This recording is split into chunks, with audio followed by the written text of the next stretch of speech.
What's up, everyone? Welcome, welcome, welcome. Today is a special day. My channel's reached 750,000 subscribers, so 750,000. And for that, I'm having a special sale through tomorrow, 25% off. Once again, I rarely do the 25% off, only on big events. And the discount code is 750K. So I am very humbled by this. I just can't. It's kind of an unfathomable number. 750,000, 750,000 people. It's really, man, it's hard to fathom. You notice I have a little different setup here. I have a, this is kind of a new thing that I'm trying. I'm actually in the control room. One of the things that I did in my recent video with my friend Spanky was talking about the new setup I have. So now I can finally record and do videos here in the control room, which is really, really great. And I want to talk about practicing and how to use the things that are available today that we never had available in the past for practicing. You know, back when I was growing up, we had metronomes that were just variable. They would never go even step by step. An old school metronome would go maybe from 84 to 88 to 92, and then they would go in different increments. And as they got higher, they get closer together. But now you can practice at any tempo with any kind of, you can program beats, you can put, chords behind it, everything to practice over. And there's just some really incredible things that people are doing now. So I want to talk about, how to build some basic tracks for practicing, and then how to actually do the practicing. What I've done is I put together just a really simple, groove with a pad to start with. And I started with the groove. I'm going to play it for you here. This is the groove without the pad, and I did it with Easy Drummer. Okay, so I've had Easy Drummer for a long time. Here's the basic groove that I'm going to start out with. It's at 110 BPM.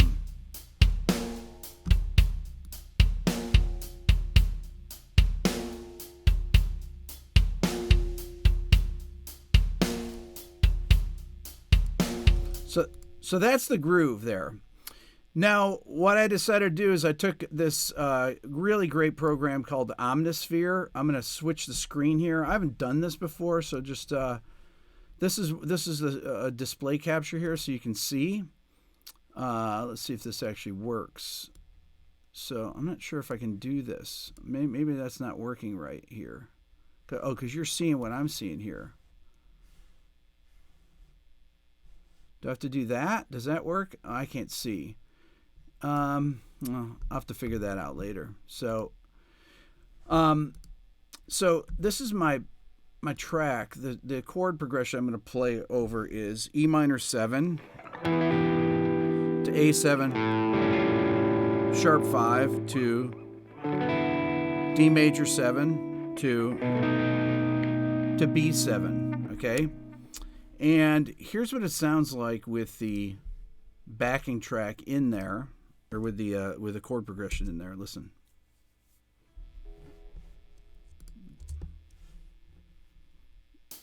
You have to have a count off.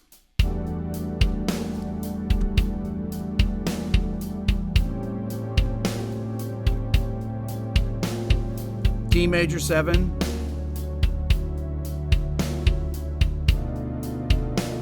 And then B7 altered, okay?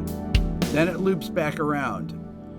So that's what we're going to practice over first. So what I want to do when I practice here is I'll probably break it into segments when I'm doing this, so that I can maybe practice from the let's say the first, between the first two chords. And I'm going to start out with an idea, something that some type of motif. That's what you really want to do when you're doing these things. What you do is you figure out what your chord scales are. So my chord scales for the first two chords are, I'm going to go E Dorian. So I'm going to pick this position here.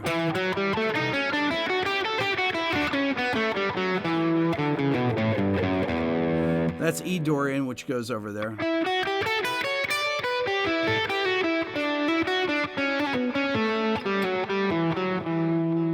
Okay, and then I'm going to go to A7 alter dominant.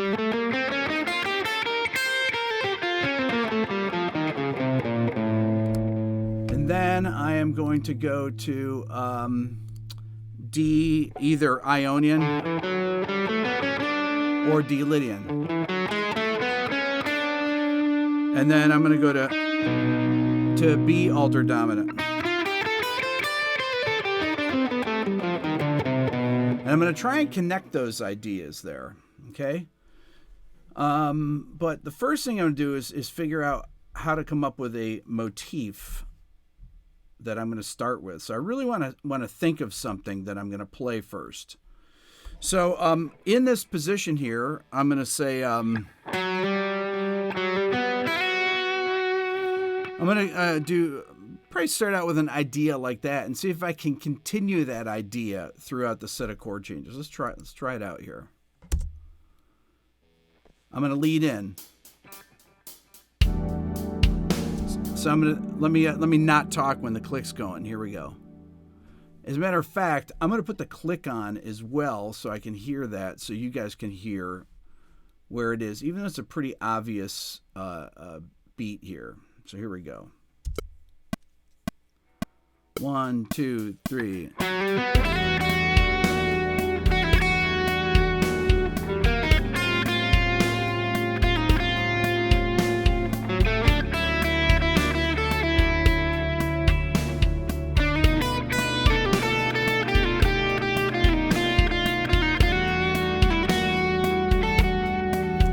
Okay, so right there. So I'm trying to follow the shape of the ideas that, like the first idea needs to lead to the second idea, which leads to the third idea. Okay, so I played.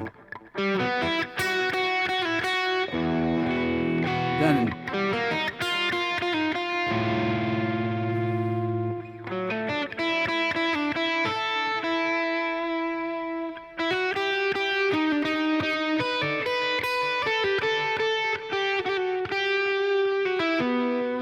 Okay, so what are the changes? So I'm going E minor 7 to A7, could be flat 9,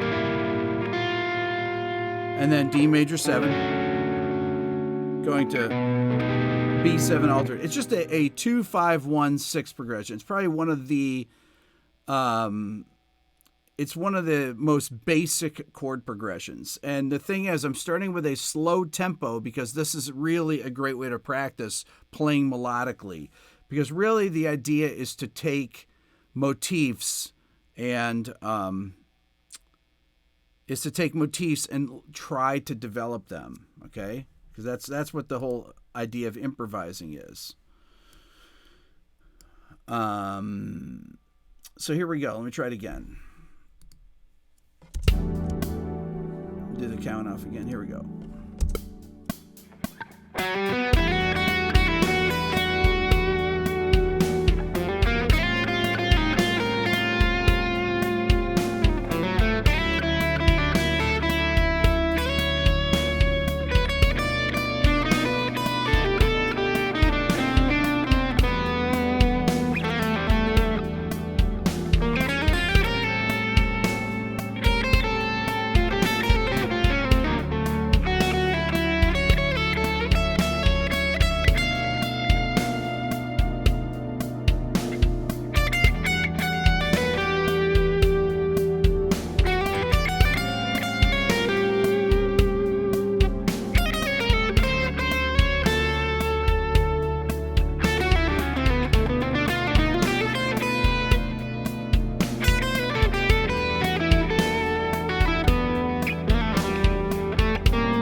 So I am really trying to play things that ideas that lead to other ideas. I'm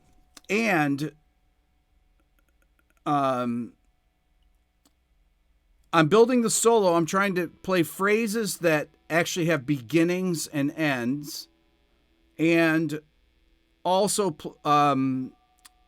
play things that lead to different areas. Like I was on the B7 chord and I was playing. What was I?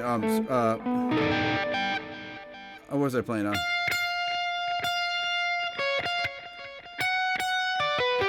Yeah, I was playing the flat 5 on the B7 chord.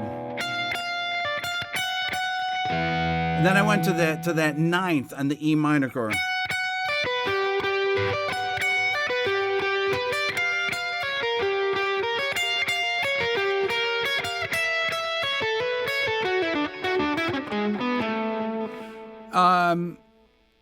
Without doing anything really fancy, okay?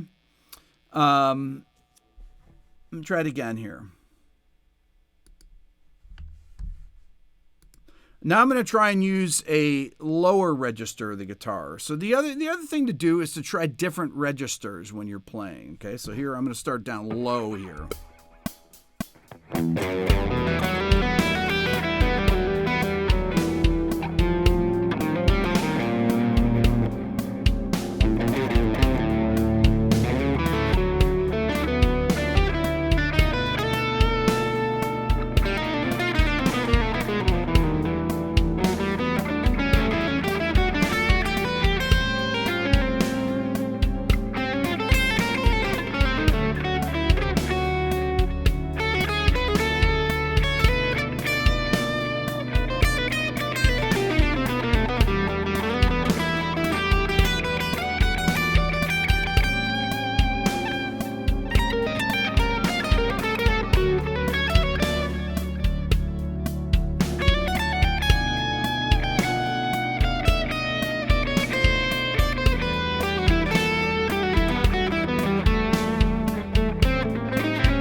Ooh, that's tough. So I tried to go for an idea there that I didn't quite get out. That's where practicing happens. I tried to play something like this. On this B7 chord.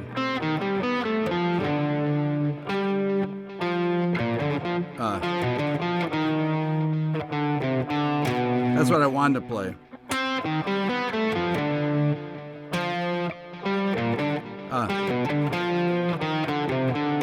That's what it was.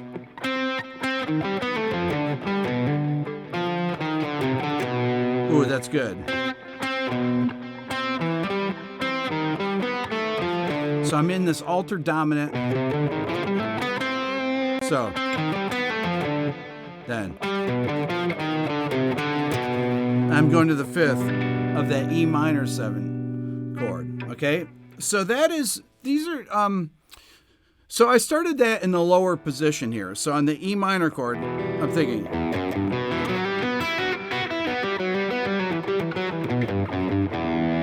Then I get to my A7.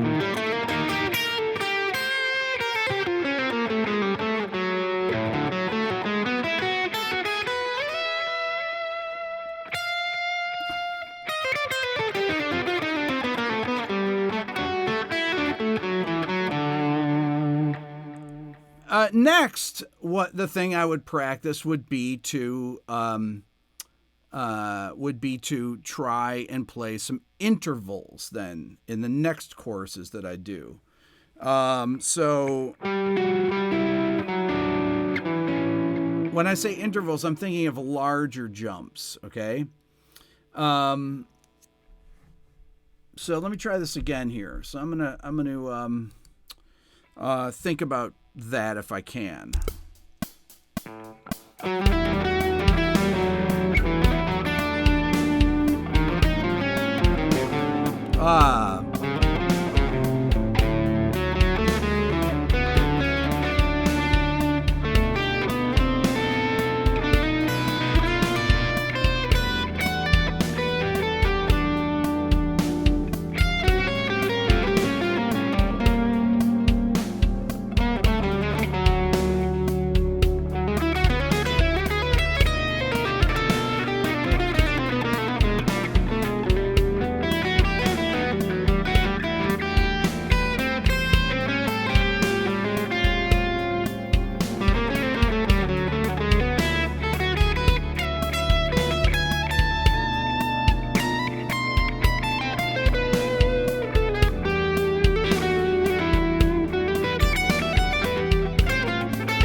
So it's kind of tricky when I'm doing this, when I'm improvising, because I'm trying to think.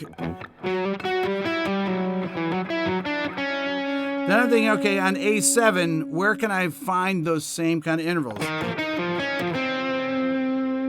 And then on D major 7, right? So I've got.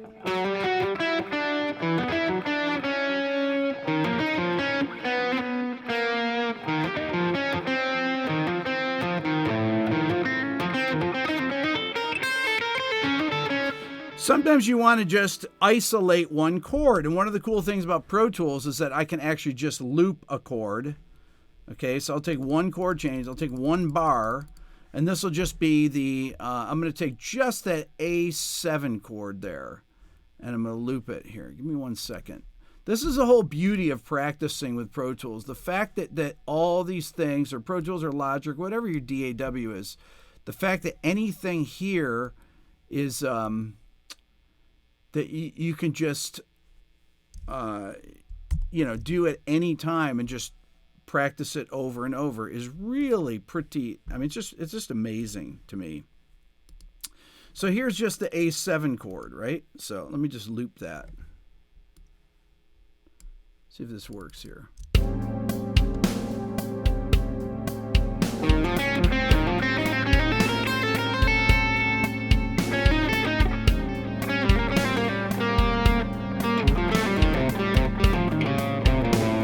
So I'm playing out of this one position here.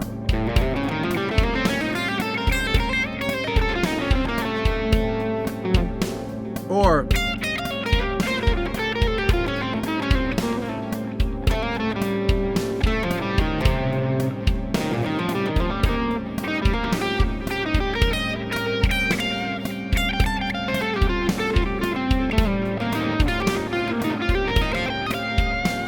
so right there, I'm using, I was just doing what are called triad pairs. I've talked about this on episodes in the past. And triad pair is basically two different triads on that chord. So I was playing between an F add 9 and an E flat add 9 on the chord. So that's one thing I'm working out there as I'm playing. I'm like, okay, I'm going to go between those two chord changes, right?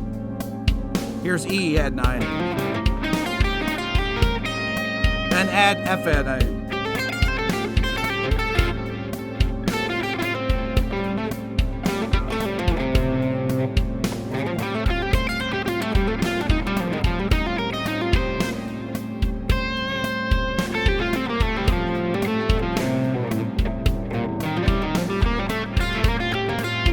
And then you can mix them up.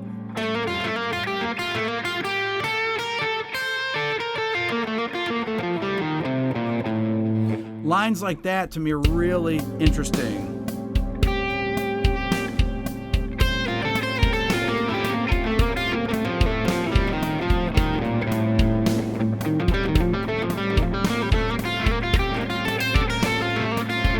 I love the skips.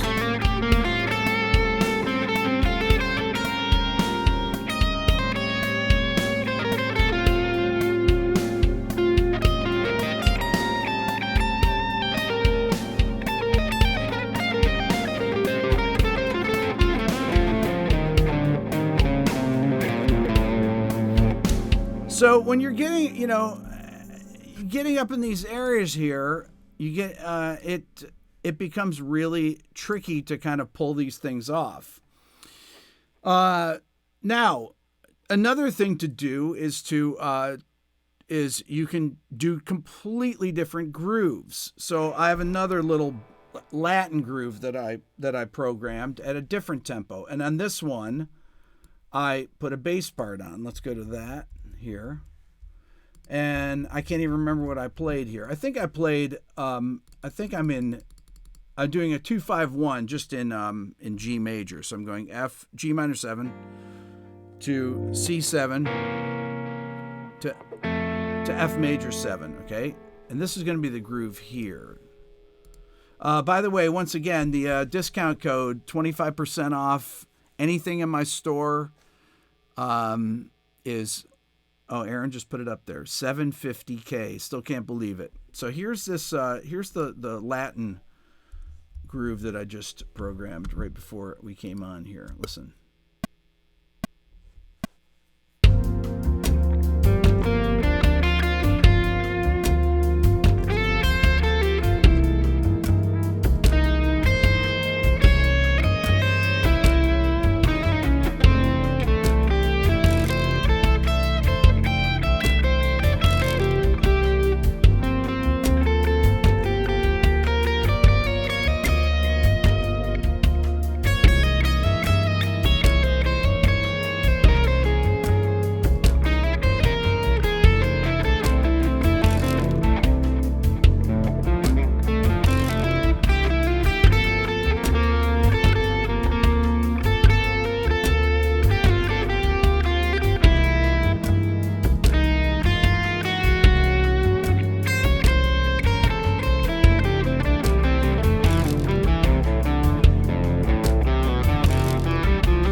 So I tried to get into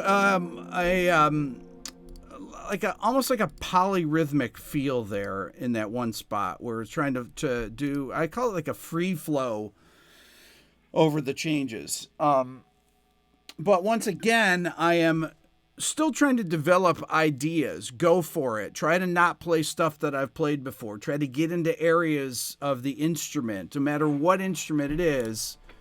Get into areas that,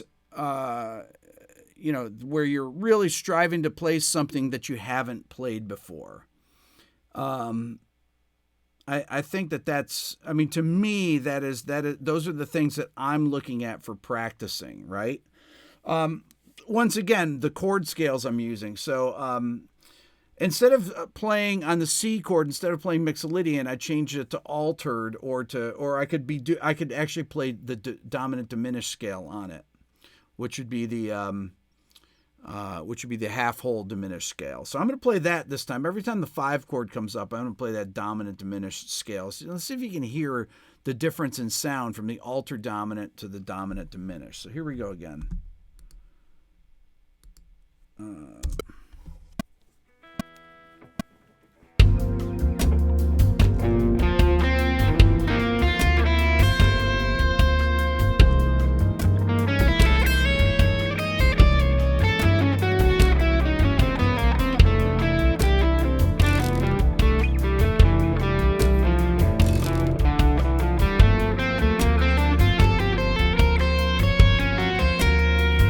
Uh-oh, sorry.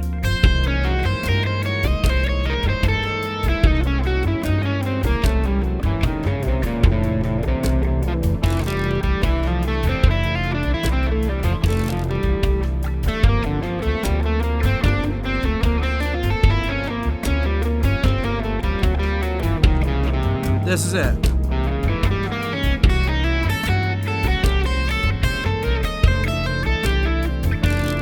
Now, one of the problems is I have that sharp 5 on that C chord. Let me fix this actually.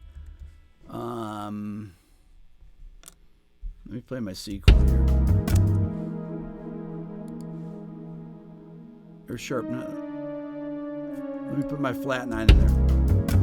There we go. Now, if I do that, then I can play. That's going to sound more. I'm going to change that to B flat. Just take that out. That's more of a straight dominant sound instead of having that altered sound in there. Let me just play that again.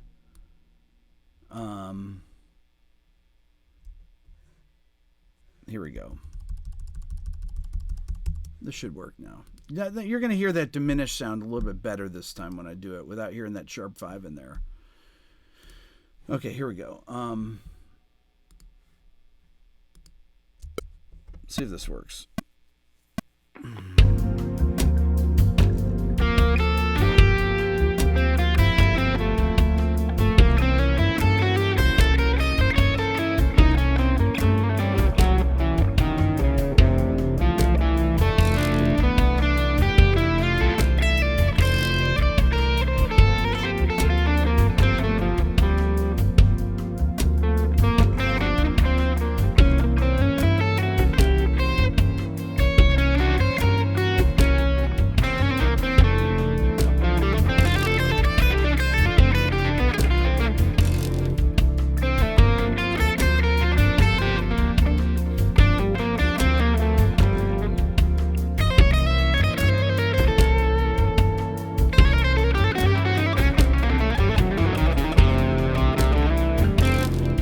That was a tough one to pull off there. On that C7 chord, I played right down the diminished scale. Listen.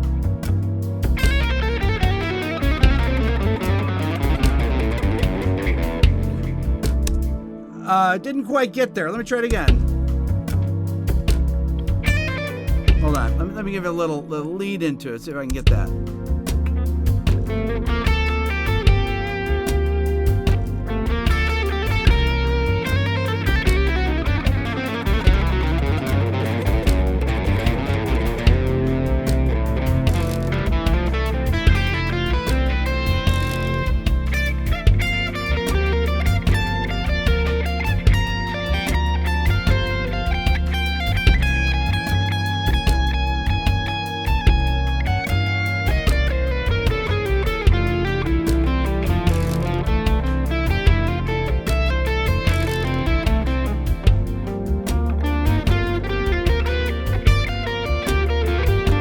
Watch this.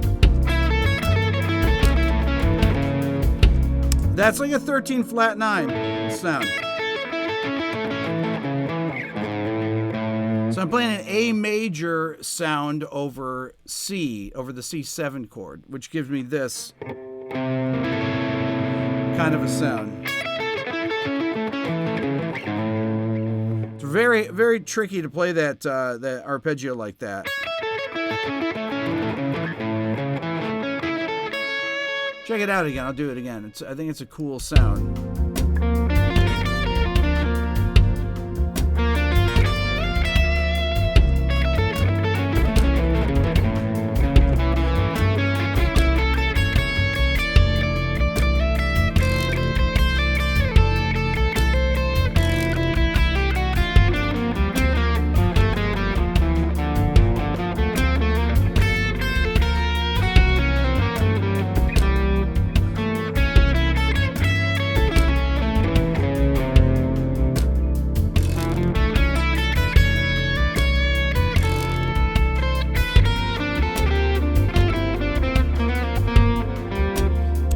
I'm trying to play a motif there.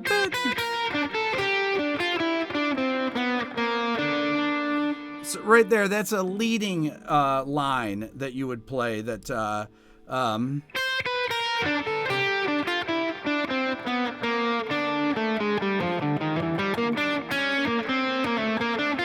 you can hear the chords.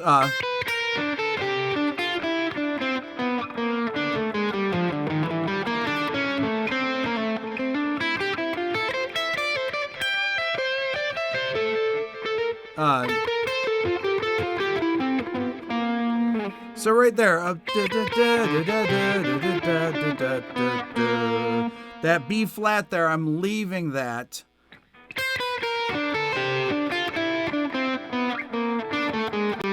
So that whole line is descending, but there's a lot of little jumps that break it up, and I'm making sure that I'm putting those passing tones on the weak beats and the non-chord tones on the weak beats and the chord tones on the strong beats. There's a third.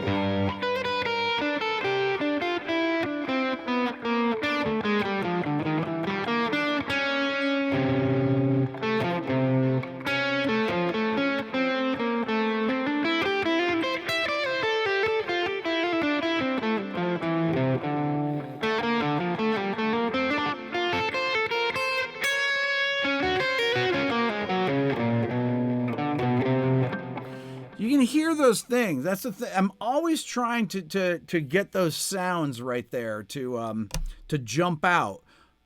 Connect those chord scales, but connect them with ideas that flow without, you don't need to get into playing super fast ideas, nothing like that. Just start slow, take one position. I'm really focusing on this area of the guitar for this, right? Okay, here's my G Dorian. If I play it here, it's all F major. Then my C altered is right here.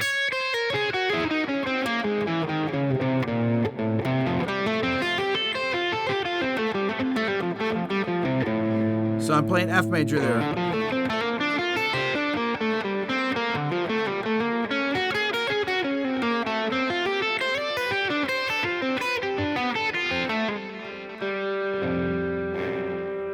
Love that. Love that. Love that. Those are sounds that I heard first, those kind of things, from Larry Carlton. When I first heard lines like this.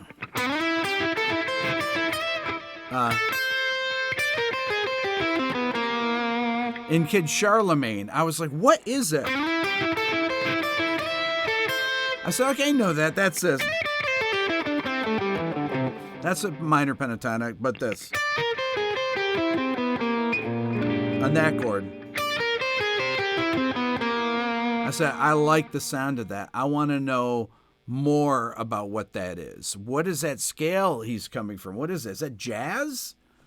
And that's kind of how I took off on my journey to learning that. I was hearing it as a kid. I mean, I was also playing in rock bands at the same time. Thank you, Mark, very much. Appreciate that. Start slow, hunt down all the passing notes in the progression, and build on that way. That's to a no theory way. A loop station is handy. That's right. You can do this stuff with a loop station where you just play the chord progression. What I like about this, at least with a track here, is that it approximates what I say, like playing with a programmed drum is like playing with a drummer that has great time but has no feel, right? Is it progressive rock or is it jazz? Well, it's kind of between the two. It's a fusion of those things, If you took the first UK record with Alan Holdsworth playing on it, that is incredibly advanced harmonically. If you listen to In the Dead of Night or Nevermore or 30 Years, songs like that, these are really, really, really modern sounding songs.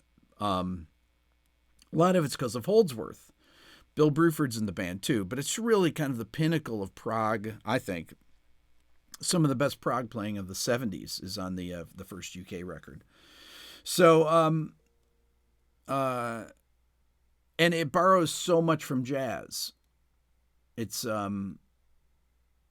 that's, they're almost indistinguishable other than the sounds that are being used. So, anyway, so that's kind of what I do. I will take different tempos. The nice thing about if you use MIDI instruments like I'm using here for practice is that you can change the tempo immediately. So I can take this tempo that I just had, which was 75, and I can click on it and I can say, okay, I'm going to change it to 85.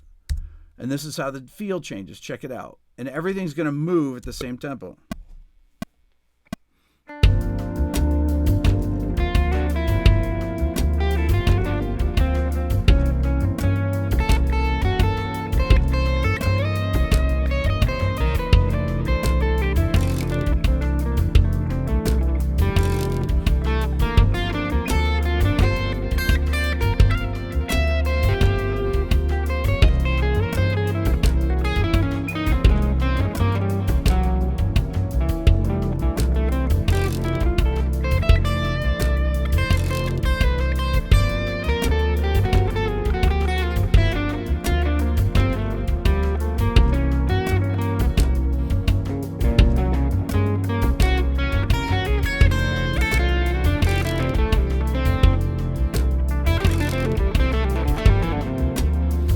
There, that's 85. You can go to 95. You can keep changing the tempo and see if you can keep up with the chord progression. I mean, that is really the key with this, is to always change up the feel, move some kick drums around. You can change the beat, see if you can accent these things. Brandon just asked, any tips for intermediate guitarists on how to get better? The easiest way to get better is to transcribe solos. Transcribing solos, I don't mean writing them down. I mean just to learn them by ear, because what you really want to develop is your ear. Because your ear and technique, anytime you're learning other people's solos, you're learning things that you wouldn't necessarily play yourself. And I think that that's a really important thing. I always say, practice what you don't know, not what you do know. Okay, that's the only way that you really get better. Okay, so that's all I got for today. You guys are the best. Thank you so much for hitting 750,000, for being here. Anything in my store is on sale with the discount code 750K, 750K. You guys are amazing. Oh, by the way, follow me on Instagram, Rick Beato 1. I'm posting a lot more over there, and I think there's some cool stuff that you might miss. That's all I got. You guys are the best. Leave messages.